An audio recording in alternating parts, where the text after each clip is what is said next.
Baik teman-teman, selamat datang kembali. Pada kesempatan kali ini saya akan membahas mengenai satu emiten yaitu Bank Jago atau kode sahamnya ARTO ya. Jadi ada beberapa pertanyaan yang ditanyakan oleh member grup saya, makanya kali ini khusus satu video saya bahas ya. Jadi yang pertama kalau kita ketahui bersama ya, Bank ARTO memang kenaikannya dalam 3 tahun terakhir dia lumayan tinggi ya seperti itu ya, sampai ribuan persen ya.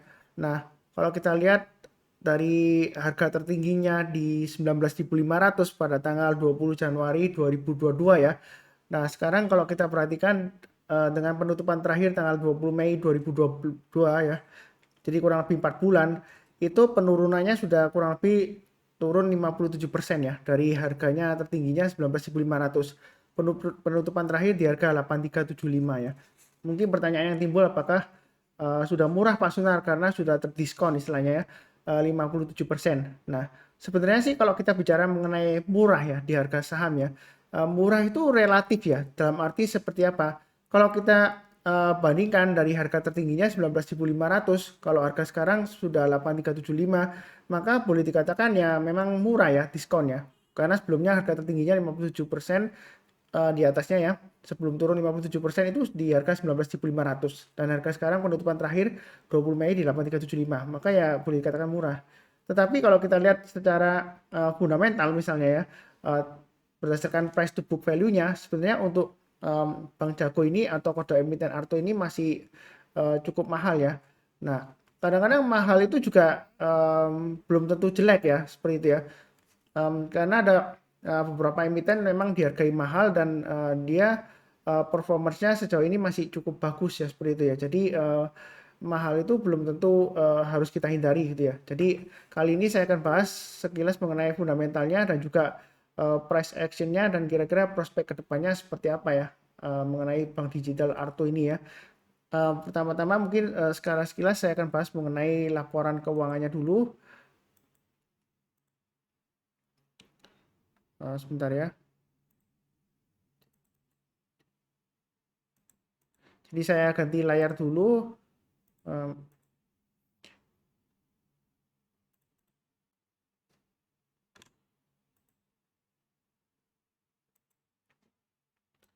Baik ini secara sekilas mengenai Arto ya atau Bank Jago ya. Jadi ini laporan keuangannya untuk, bentar saya mulai dari awal ya. Laporan keuangannya untuk per 31 Maret 2022 ya untuk Arto atau Bank Jago ya. Jadi kalau kita perhatikan di sini saya mulai dari yang pertama biasanya awal-awal ya. Itu sebelum melihat lebih detail ya. Pertama-tama sekilas saya lihat ekuitasnya ya. Jadi ekuitas itu semacam modal bersih dari pemegang sahamnya ya. Jadi kalau semua asetnya dikurangi utangnya, maka mendapatkan ekuitasnya ya atau modal bersihnya. Kalau kita lihat di sini ada pertumbuhan ya. Ini kan dalam jutaan rupiah kalau dibandingkan dengan periode yang sama 2021 ya, Desember ya. Kemudian per 31 Maret yang terakhir ya, itu ekuitasnya ada peningkatan ya seperti itu ya. Em, jadi kurang lebih sih kalau dilihat sekilas sih ya masih oke lah ya seperti itu ya. Paling tidak kekayaan bersih dari pemegang saham itu naik ya seperti itu ya. Walaupun naiknya nggak seberapa tinggi, tapi lumayan ya seperti itu ya. Nah kemudian turun ke pendapatan bunga ya seperti itu ya. Karena bisnis utama bank adalah eh, menyalurkan kredit ya. Jadi dia pendapatannya dari pendapatan bunga ya. Dan juga faktor beban bunga. Apakah faktor beban bunga itu terlalu besar sehingga menguras pendapatan bunganya ya. Kalau kita lihat di sini untuk Arto atau Bank Jago ini memang kenaikan pendapatan bunganya dibandingkan dengan tahun yang lalu periode yang sama itu kenaikannya sekitar 366% ya. Kalau kita lihat di sini dari 41 miliar ya naik menjadi 195 miliar. Itu yang non syariah. Kemudian juga ada yang faktor mendukung seperti pendapatan syariah ya. Ini luar biasa juga dan dia yang menarik di sini beban syariah dia ringan banget ya, kecil banget ya. Jadi secara posturnya di sini yang menyebabkan bebannya untuk em, periode ini ya adalah beban umum administrasi dan beban personalnya. Ini menurut saya sih wajar saja ya. Mungkin masih efek dari perubahan ke bank digital bisa aja ya seperti itu ya. Jadi beban umum dan administrasinya lumayan tinggi. Em, kurang lebih seperti itu. Jadi kalau kita lihat ke laba bersihnya ini luar biasa ya, dari minus sebelumnya ya, minus 38 miliar dia menjadi positif 18 miliar ya, seperti itu ya laba bersihnya tahun berjalannya. Jadi memang cukup bagus. Nah, kalau kita lihat ini secara publikasi laporan keuangan ya di websitenya ya, saya langsung turun aja ke bagian rasio keuangan dari kinerja bank ya. Jadi kalau kita lihat di sini yang sering difokuskan ya biasanya fokusnya ya kepada NPL netnya atau non performing loan ya, istilahnya rasio kredit macetnya. Kalau kita lihat di sini netnya lumayan rendah ya, 0,39% ya, seperti itu ya. Kalau dilihat dari net interest margin memang marginnya masih cukup tinggi ya, 2 digit ya, 11,08% ya. Walaupun di sini ada satu yang perlu diperhatikan juga, LDR-nya dia melebihi 100% ya. Jadi ini adalah yang perlu diwaspadai, tapi menurut saya sih harusnya nggak ada masalah untuk Bank Jago ini ya. Kedepannya menurut saya sih masih ada peluang pertumbuhannya. Nah, yang satu-satunya yang mungkin jadi faktor pertimbangan ya kalau kita mau investasi di Bank Jago atau Arto ini ya. Kalau kita lihat dari sebentar saya ambil dari ini ya, RTI bisnis ya sekilas ya. Ini kalau kita perhatikan di Arto ya, kemudian di bagian key statistik ya. Nah, kalau kita lihat sini sebentar. Dia di bagian mana ya? Ya, key statistik ya. Biasanya secara sekilas ya, sebelum saya menentukan kalau kita mau invest di suatu perusahaan atau saham ya, biasanya secara mudahnya, secara sekilas pertama-tama ya saya lihatnya berdasarkan PBV-nya dan PI rasionya dulu ya.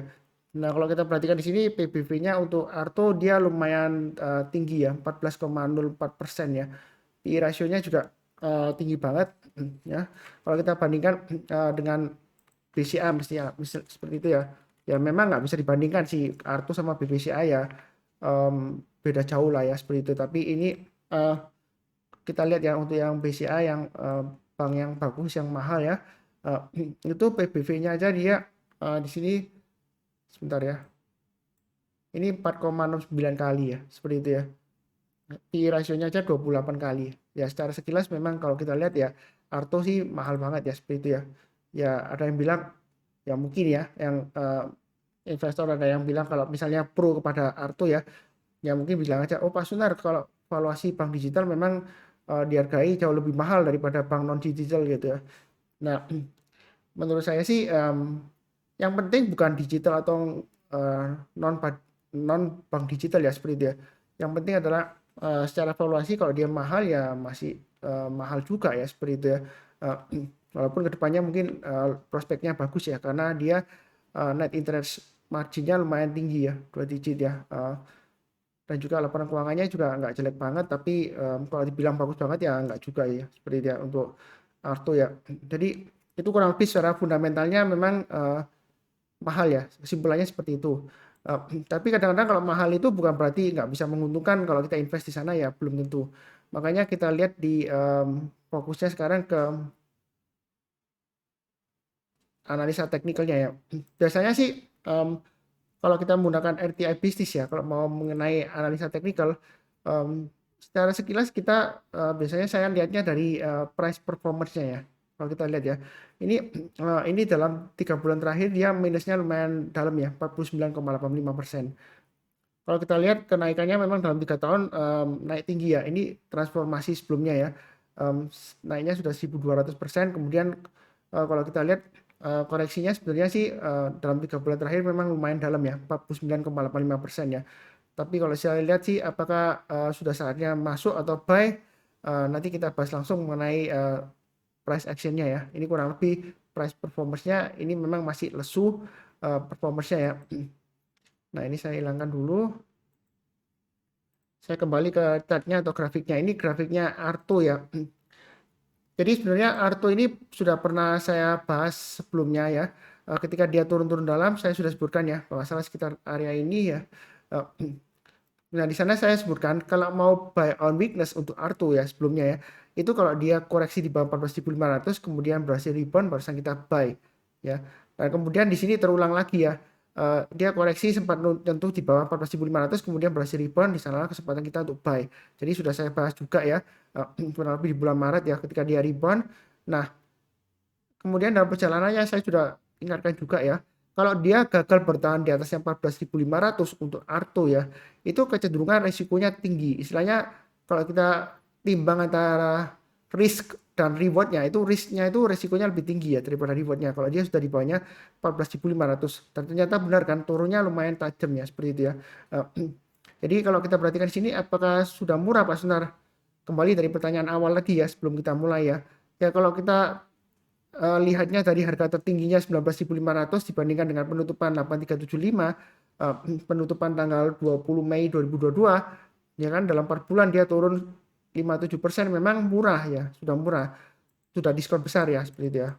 Tapi kalau kita lihat nah sebenarnya untuk Arto ini uh, dia masih resiko ya. Selama dia bertahan berada di bawahnya 11.650 itu masih resiko ke bawah ya. Seperti itu ya. Itu untuk Arto. Jadi kalau misalnya ya Anda sudah punya Arto ya, misalnya sebelumnya entah itu di harga tinggi di sini atau di harga barusan beli ya, kalau dia turun lagi di bawahnya 8.000 ya atau di bawahnya low-nya di sini 7.925, low-nya tanggal 20 Mei, saran saya lebih baik jual dulu sebagian. Kalau turun lagi di bawah 7.600 jual dulu semuanya. Itu untuk Arto. Karena kalau dia gagal bertahan di atas 7.600 ada kemungkinan dia akan lanjut lagi turun ke bawah. Ini trennya masih strong downtrend ya. Jadi jangan sekali-kali melawan tren. Itu yang sudah punya. Nah, kemudian yang belum punya, memang saya sudah sebutkan ya, paling tidak ya, kalau dia masih berada di bawah 14.500 memang risikonya besar. Jadi kalau misalnya kita mau istilahnya buy weakness, ya paling amannya ya di area 11.650 itu ya, agak ke atas ya seperti itu ya. Karena pada dasarnya kalau kita lihat sini ya, kenapa saya lihat acuannya 11.650 ya, ini saya gambarkan di sini ya. Ini saya tebalkan aja supaya uh, kelihatan lebih jelas ya. Jadi ketika dia naik-naik dari bawah ya, luar biasa naiknya ya beberapa tahun yang lalu ya. Ini ya tahun lalu ya, mulai tahun 2021 ya awal ya. Dia naiknya tinggi banget ya. Seperti itu ya. Nah, kalau kita lihat ketika dia berusaha untuk breakout resistance, ini area yang diperhatikan adalah 11.650. Dia berhasil tembus ke atasnya. Ya seperti itu ya. Jadi kalau masih di bawahnya 11.650 itu resikonya masih lebih besar ya seperti itu ya. Nah, kalaupun Anda mau trading buy on weakness di R2 ya, istilahnya boleh dikatakan tangkap pisau jatuh ya. Nah, Bapak Pak Sunar, saya mau nyicil ya, siapa tahu dia berhasil naik lagi ke atas ya. Cara saya sih tunggu aja kalau dia sudah berhasil naik ke atas 9.000 ya. Jadi kalau yang sudah punya, jangan di average down ya. Pasang trailing stop atau stop loss-nya ya, seperti itu ya. Stop loss-nya saya sudah sebutkan, boleh pakai acuan low-nya di sini ya, 7.925 dan 7.600. Jadi pasang aja dua level. Itu stop loss-nya. Tapi kalau Anda mau trading buy, ya kan istilahnya coba-cobalah tangkap pisau jatuh ya. Tunggu kalau dia berhasil naik ke atas 9.000 ya. Itu paling bijaksana ya. Tapi belinya bertahap aja. Setiap kelipatan 100 rupiah kita boleh tambah lagi atau average up. Tapi kalau dia turun jangan di average down ya. Jangan hold ya. Pasang trailing stop atau stop loss ya. Itu kalau mau istilahnya tangkap pisau jatuh lah ya. Karena setahu saya sih banyak yang tertarik untuk tangkap pisau jatuh dapat harga murah gitu ya. Memang beli saham itu strateginya buy low sell high ya. Tapi kita juga jangan melawan tren. Kalau trennya masih strong downtrend, ya kadang-kadang memang dia suatu saat dia bisa rebound. Tapi kalau hanya sekedar technical rebound ya, istilahnya jenuh jual kemudian dia rebound. Tapi kalau dia nggak berhasil naik lagi ke titik tertentu, dia akan cenderungan akan lanjut lagi turun ke bawah. Ya saya nggak mendoakan turun lagi nggak ya seperti itu ya. Nah di sini paling cepat kalau mau curi start ya masih tangkap pisau jatuh ya. Hati-hati aja kalau sudah berhasil naik ke atas 9.000. Tapi saran saya paling tidak ya naik ke atas 11.650 lah ya. Sebenarnya nggak ketinggalan sih. Kalau dia bertahan di atasnya 11.650, dia kemungkinannya masih bisa naik lagi ya. Ya seperti ini ya. Sebelumnya dia koreksi dalam ya. Ini dari level tertingginya 16.800 koreksi sampai 11.800 ya.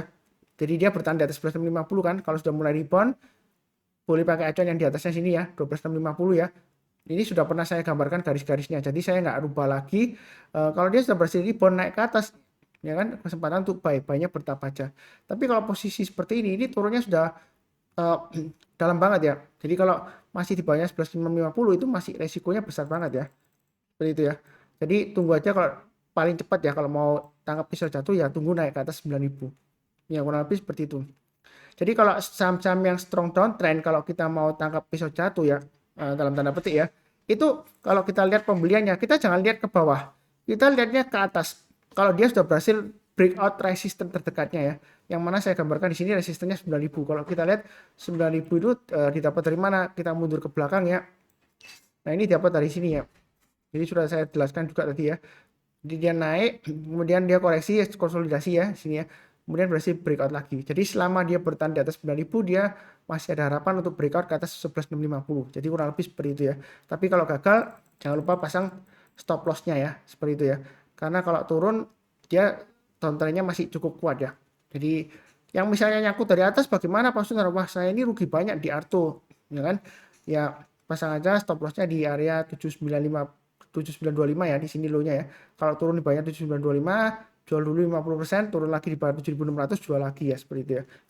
Karena perlu diperhatikan ya, kalau misalnya ini kan situasi kedepannya kan kita nggak tahu ya, apalagi geopolitik masih memanas ya. Um, uh, Kalau kita lihat antara NATO dan Rusia, memang jauh ya dari Indonesia jauh ya. Tapi mungkin aja bisa berimbas ke kita ya, efeknya ya, ke market kita ya ISG-nya. Tapi sejauh ini masih cukup bagus ya. Tampaknya sih nggak seberapa besar. Ya, andai kata kedepannya misalnya ya saya nggak berangkat jelek ya, uh, pada takut semua terus IHSG turun-turun dalam ya. Biasanya ya kalau orang panik di pasar saham ya seperti itu ya. Saham-saham yang pertama kali dijual ya oleh pemegang saham yang besar ya atau istilahnya bandar ya atau investor yang besar itu yang dia jual saham-saham yang mahal ya. Secara book value-nya mahal. Jadi dia bisa turun lagi lebih dalam lagi ya seperti itu ya. Sebentar saya kembalikan ke screen-nya ya. Jadi kurang lebih untuk Arto memang untuk investasi masih belum ya. Karena secara book value-nya dia masih mahal juga. Terus kalau trading saya tadi sudah jelaskan ya. Jadi waspada aja yang sudah punya jangan lupa pasang stop loss. Kalau yang mau trading buy tadi sudah saya bahas ya. Kira-kira buy-nya mulai kapan? Bertahap aja naik ke atas kita tambah lagi atau buy up atau average up. Tapi kalau turun jangan di average down ya. Kurang lebih sih cukup ya pembahasannya. Ini kurang lebih untuk um, mingguan sekitar 23 Mei sampai dengan 27 Mei 2022 ya. Ya saya harapkan sih rebound ya untuk Arto ya supaya yang sebelumnya nyangkut bisa jual atau bahkan bisa profit banyak ya seperti itu ya. Ya kurang lebih cukup. Sekian, terima kasih banyak.